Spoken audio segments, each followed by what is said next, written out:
नमस्ते विद्यार्थी व पालक मित्रांनो, ब्राईट फ्युचर मेकर्स आपल्या युट्यूब चॅनल मध्ये मी प्राध्यापक अभिषेक पाटील तुमच्या सर्वांचे या ठिकाणी सहर्ष स्वागत करतो। आजचा विषय म्हणजे काय, रीनीट 2026 चा पेपर या ठिकाणी संपलेला आहे। पेपर संपून आजचा हा दुसरा दिवस आहे। कालचा पहिला दिवस होता, आजचा हा दुसरा दिवस आहे आणि आज आपण संपूर्ण जेवढ्या काही कोचिंग इन्स्टिट्यूट्स आहेत त्या सर्व कोचिंग इन्स्टिट्यूटचे आन्सर की या ठिकाणी चेक केलेले आहे। त्याच्यामध्ये एलएन असेल, फिजिक्सवाला असेल, विद्याराधना असेल, शाहू कॉलेज लातूर असेल, अल्फा 360 असेल किंवा इतर जे काही ब्रँड्स आहेत त्या सर्व ब्रँडच्या आपण क्लासचे आपण काय केलेलं आहे, आन्सर की या ठिकाणी चेक केलेले आहे। या आन्सर की नुसार विद्यार्थ्यांना महाराष्ट्र राज्यामध्ये जे काही 25 सेमी गव्हर्नमेंट मेडिकल कॉलेजेस आहेत, या 25 सेमी गव्हर्नमेंट मेडिकल कॉलेज पैकी 23 सेमी गव्हर्नमेंट जे कॉलेजेस आहेत त्या 23 सेमी गव्हर्नमेंट कॉलेजमध्ये साधारणतः किती मार्क्स पर्यंत ऍडमिशन मिळू शकेल या संदर्भात आपण आजचा हा व्हिडिओ बनवत आहोत।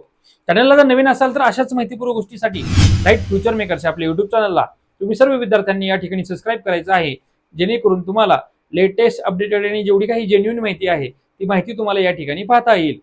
सुरुवातीला सर्व विद्यार्थ्यांनी एक गोष्ट लक्षात ठेवायची आहे, पेपर जसा तुम्हाला अवघड गेलेला आहे तसं सर्वांनाच पेपर आजचा हा अवघड गेलेला होता।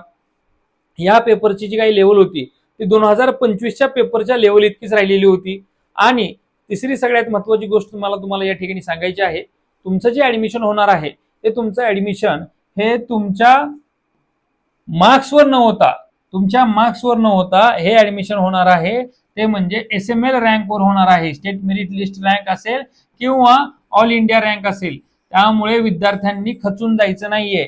ऑल इंडिया रँक आणि एसएमएल याच्यावर किंवा तुमचा कॅटेगरीचा जो रँक असेल त्या रँकवर तुमचं ऍडमिशन या ठिकाणी होणार आहे। त्यामुळे सर्व विद्यार्थ्यांनी पॉझिटिव्ह या ठिकाणी होप्स ठेवायचे आहेत, जेणेकरून तुमचं ड्रीम एमबीबीएस कॉलेज पोहोचवण्याचा तुमच्यापर्यंत आम्ही या ठिकाणी प्रयत्न करणार आहोत। वळूया आजच्या विषयाकडे। महाराष्ट्र राज्यामध्ये साधारणतः किती एमबीबीएस कॉलेजेस आहेत सेमी गव्हर्नमेंटचे, तर ते 25 एमबीबीएस सेमी गव्हर्नमेंटचे कॉलेजेस आहेत। या 25 सेमी गव्हर्नमेंट एमबीबीएस कॉलेज पैकी 25 सेमी गव्हर्नमेंट एमबीबीएस कॉलेज पैकी साधारणतः महाराष्ट्र राज्यामध्ये 23 सेमी गव्हर्नमेंट एमबीबीएस कॉलेज जे आहेत त्या 23 कॉलेजचा आपण या ठिकाणी कट ऑफ तुम्हाला सांगणार आहे। कारण की उर्वरित जे काय कॉलेजेस आहेत 23 कॉलेजचा तुम्हाला आपण कट ऑफ सांगणार आहे।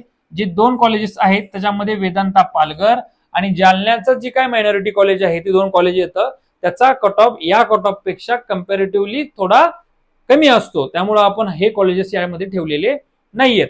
आता आपण या ठिकाणी या 23 एमबीबीएस कॉलेज जे आहेत हे जे आपण कट ऑफ या ठिकाणी बघणार आहेत, साधारणतः याच्यासाठी आपण काय केलेलं आहे 2024चा कट ऑफचं कंपॅरिझन 2025 बरोबर आणि 25चं कट ऑफचं कंपॅरिझन 2026च्या रिनीटच्या कट ऑफ बरोबर या ठिकाणी केलेलं आहे, जेणेकरून विद्यार्थ्यांना लक्षात यावं की आपल्या कॅटेगरीसाठी आपल्याला किती मार्क्स पडल्या आता येत असतील त्या मार्क्सनुसार आपल्याला सेमी गव्हर्नमेंट एमबीबीएस कॉलेज महाराष्ट्रामध्ये स्कॉलरशिपमध्ये कशा पद्धतीने आपल्याला मिळू शकेल हे सुद्धा आपण या ठिकाणी सांगितलेलं आहे। यामध्ये तुम्ही बघू शकता आपण कॅटेगरीचं वर्णन केलेलं आहे या ठिकाणी। त्याचबरोबर कॅटेगरीचं वर्णन, त्याचबरोबर 2024 मध्ये पेपर लेवल जी कशी होती, इझी होती। 2025 या ठिकाणी दिलेलं आहे लेवल हार्ड होती। रीनीट 2026 चे जी काही आन्सर की आलेले आहेत पेपर लेवल आहे त्याच्यानुसार कितीपर्यंत विद्यार्थ्यांना ऍडमिशन मिळू शकतं सेमी गव्हर्नमेंटचं या ठिकाणी सांगितलेलं आहे। सुरुवातीला ओपन कॅटेगरीमध्ये 2024 ला 598 मार्कापर्यंत सेमी गव्हर्नमेंटमध्ये ऍडमिशन मिळालेलं होतं।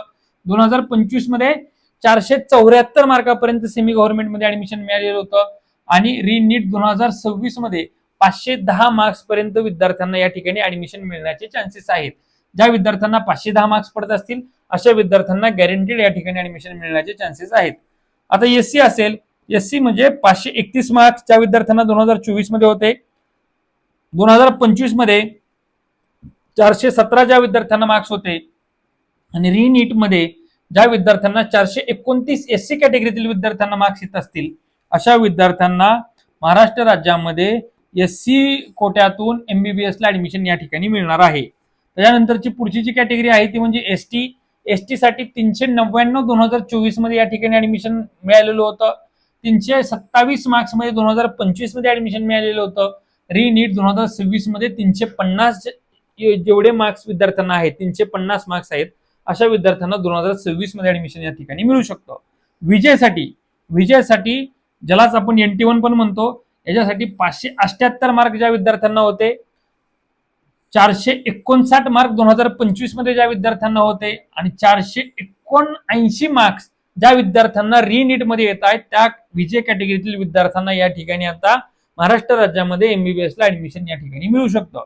एनटीबी साठी 560 ज्या विद्यार्थ्यांना मार्क्स होते 2024 मध्ये, 2025 मध्ये 435 मार्क ज्या विद्यार्थ्यांना होते आणि 2026 मध्ये 463 मार्क ज्या विद्यार्थ्यांना होते आहेत अशा विद्यार्थ्यांना या ठिकाणी रिनीट 2026 मध्ये एमबीबीएस ला ऍडमिशन मिळणार आहे.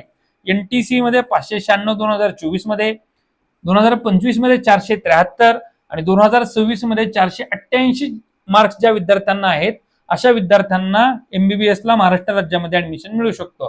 एनटीटी साठी 597 मार्क्स ज्या विद्यार्थ्यांना होते 2024 मध्ये, 2025 मध्ये 474 मार्क्स ज्या विद्यार्थ्यांना होते आणि 2026 मध्ये 491 मार्क्स ज्या विद्यार्थ्यांना आहेत रिनीट मध्ये अशा विद्यार्थ्यांना महाराष्ट्र राज्यामध्ये सेमी गव्हर्नमेंट मध्ये एमबीबीएस ला ऍडमिशन मिळणार आहे.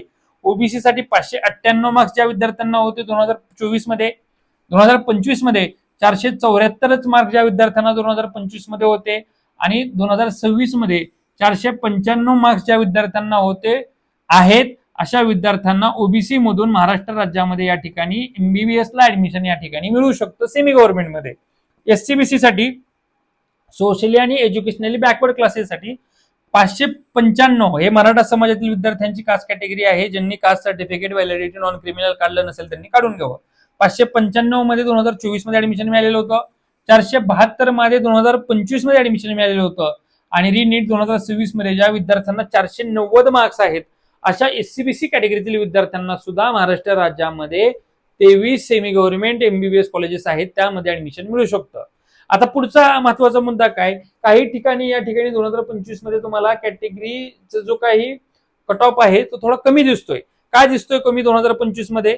2025 मध्ये हा कट ऑफ कमी दिसण्याचं कारण काय होतं की खूप साऱ्या कॉलेजेसमध्ये शेवट स्पॉट राऊंडला सुद्धा जागा खाली राहिलेल्या होत्या आणि काही विद्यार्थ्यांनी गेल्या वर्षी एमसीसीने काय केलेलं होतं, एमसीसी मधून ज्या विद्यार्थ्यांनी डीम मध्ये सीट घेतला असेल, सीट घेऊन सोडला असेल किंवा ऑल इंडिया कोट्यामधून एखादं सीट घेतला असेल आणि ते सोडलं असेल अशा विद्यार्थ्यांना त्या प्रोसेसमधून महाराष्ट्र राज्यातील प्रोसेस असेल किंवा इतर कोणत्याही राज्यातील प्रोसेसमधून त्यांना या ठिकाणी डिस्क्वालिफाय केलं होतं किंवा तुम्हाला पार्टिसिपेट करता येणार नाही केलं होतं. त्यामुळं हा कट ऑफ एवढा खालीपर्यंत येताना आपल्याला या ठिकाणी दिसत आहे.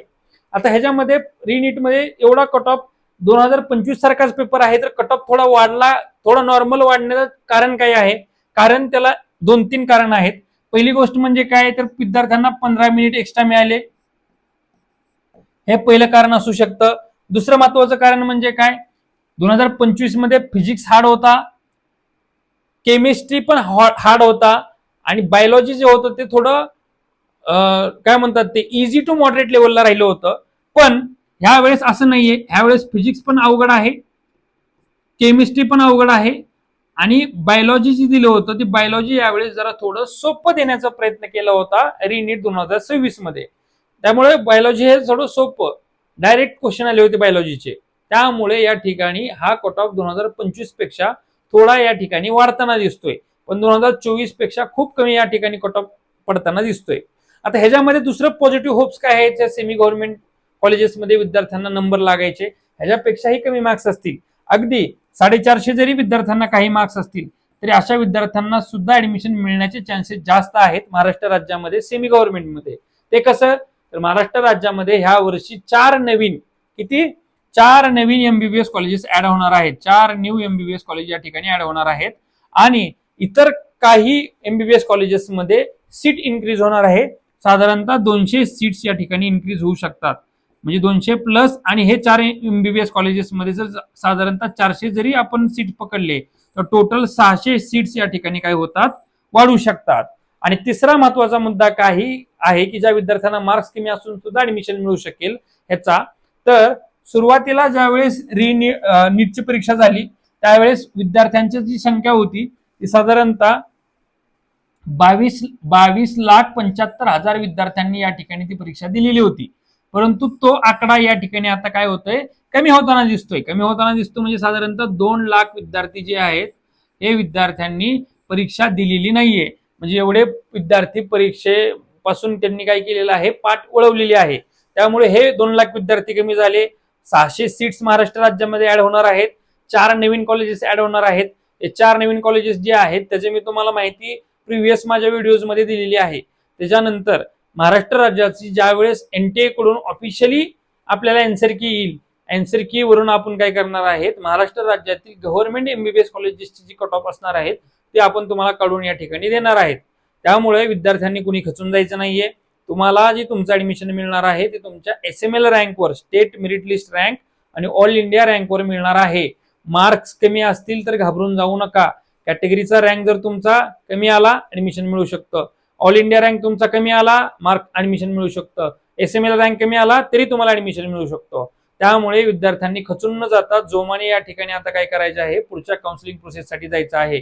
ज्या विद्यार्थ्यांना आमच्याकडे पेड काउन्सिलिंग करायचं असेल अशा विद्यार्थ्यांनी स्क्रीनवर दिलेल्या नंबरवर आम्हाला संपर्क करू शकता किंवा डिस्क्रिप्शन बॉक्समध्ये दिलेल्या फ्री काउन्सिलिंग व्हॉट्सअप ग्रुपमध्ये जॉईन करून तुमची काउन्सिलिंगची प्रोसेस या ठिकाणी काय करू शकता, स्टार्ट करू शकता. आम्ही जी आमची काउन्सिलिंग प्रोसेस या ठिकाणी प्रोव्हाइड करणार आहेत त्याच्यामध्ये थोडक्यामध्ये तुम्हाला सांगतो की आम्ही काय सर्व्हिस देणार आहेत तुम्हाला. तर सर्व्हिसमध्ये लक्षात घ्या, ऑल इंडिया कोट्याचे सर्व फॉर्म तुम्हाला भरून देणार आम्ही. 15% all India quota, AIIMS, JIPMER, AFMC, deem university, all India AYUSH आणि व्हेटरनरी VCIचा हा फॉर्म आम्ही तुम्हाला भरून देणार. स्टेट काउन्सिलिंगचे सर्व फॉर्म आपण भरून देणार. ग्रुप A असेल, ग्रुप B असेल, ग्रुप C चे 85% कोटा म्हणतो आपण त्याला, हे सगळे फॉर्म आम्ही तुम्हाला भरून देणार. या सगळ्याची चॉईस फिलिंग करून देणार. ऑल इंडिया आयुष कोटा 15%चा महाराष्ट्र राज्याचा तो आम्ही तुम्हाला करून देणार. Maharashtra state veterinary BVSC counselling करायची असेल तर ते करून देणार. नर्सिंग, फार्मसी, फार्म डी ची काउन्सिलिंग करून देणार. त्याचबरोबर सेम फीज मध्ये अदर स्टेट मधले MBBS, BDS, BMS, BHMS, other state मधले कर्नाटक, उत्तर प्रदेश, मध्य प्रदेश, तेलंगणा, केरळ, राजस्थान, आंध्र प्रदेश, तामिळनाडू, पंजाब आणि बिहार या सर्व राज्यांसाठी आपण एकाच फीज मध्ये सर्व गोष्टी तुम्हाला या ठिकाणी करून देणार आहेत. फी आपली 5,000 रुपये आहे. हे 5,000 रुपयामध्ये आपण सर्व प्रोसेस तुमची या ठिकाणी करून देणार आहेत. आशा करतो तुम्हाला आजचा व्हिडिओ आवडला आहे. आवडला असेल तर नक्कीच ब्राईट फ्युचर मेकर्सच्या युट्यूब चॅनलला तुम्ही सर्वांनी लाईक करा. चॅनलवर नवीन असाल तर चॅनलला सबस्क्राईब करा आणि गरजू विद्यार्थ्यांपर्यंत आजचा व्हिडिओ पोहोचवा आणि लवकरात लवकर आमच्या पेड काउन्सिलिंग मध्ये सहभाग नोंदवा. मी प्राध्यापक अभिषेक पाटील. तुम्हाला आजचा हा कट ऑफचा व्हिडिओ चांगला वाटला आणि ह्याच्यासाठी खूप मेहनत घेतलेली आहे बाळांनो. एक लाईक तर तुम्ही यासाठी आम्हाला देणं कंपल्सरी आहे. आणि हा कट ऑफ जो आहे तो साधारणतः 10 मार्कांनी कमी होऊ शकतो किंवा 10 मार्कांनी वाढवू शकतो. मी प्राध्यापक अभिषेक पाटील थांबतो. जय हिंद, जय महाराष्ट्र.